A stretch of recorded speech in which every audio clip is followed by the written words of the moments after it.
બે પગ ભેગા રાખવાના, બે એક પગ તૂટી કે પછી હલાવવાનું, એક હાથે એક પગ દેવાનું, આ પોઝિશનમાં તમે કમર ફેરવવાની, અંગૂઠાને ટૂંકું કરવાનું, ગરદન કરે, આ જ્યાં દિશાએ તમને દુખાવો આવવા માંડે, પેન થવા માંડે કે હવે નથી જતો, કેપેસિટી પૂરી કરી લેવાની એકદમ સમજો કાંઈ કેપેસિટી પૂરી થઈ ગઈ, હાથ દુખે ત્યાં ત્યાં હાથ ક્રોસ કરજો, મારે ખાલી નિશાન હાથ લેવાનો તો ખાલી રિલેક્સ થઈ જાય, ઉપર ગળાવાનું, પાણી તમને અહીં આપે, પાણી પી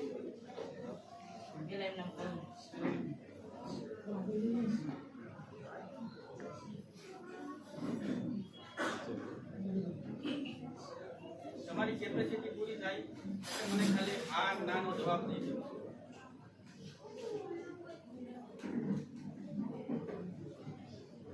અંગૂઠાને જોતા જાઓ, ગરદન ફેરવો, ખેંચાણ થાય છે, કેપેસિટી પૂરી થઈ ગઈ. હવે ખાલી હાથ લઈ લો, રિલેક્સ થઈ જાઓ, હાથ લઈ લો, હવે પાણી આપો, પાણી પી લો, પગ નહીં હલાવતા.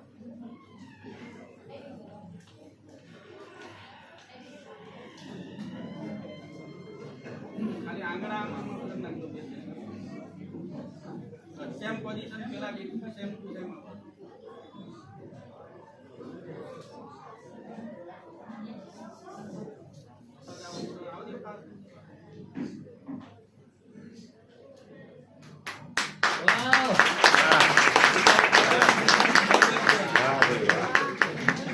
હવે આમાં મેં કોઈ પ્રેશર નથી આપ્યું ને, સાંભળો, મેં કોઈ પ્રેશર નથી આપ્યું.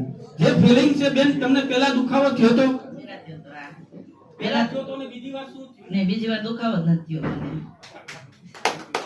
તો આ જે છે ને આપણું શરીર ફ્લેક્સિબલ થઈ ગયું. સાહેબે જે વાત કરી હતી ને કે રોજ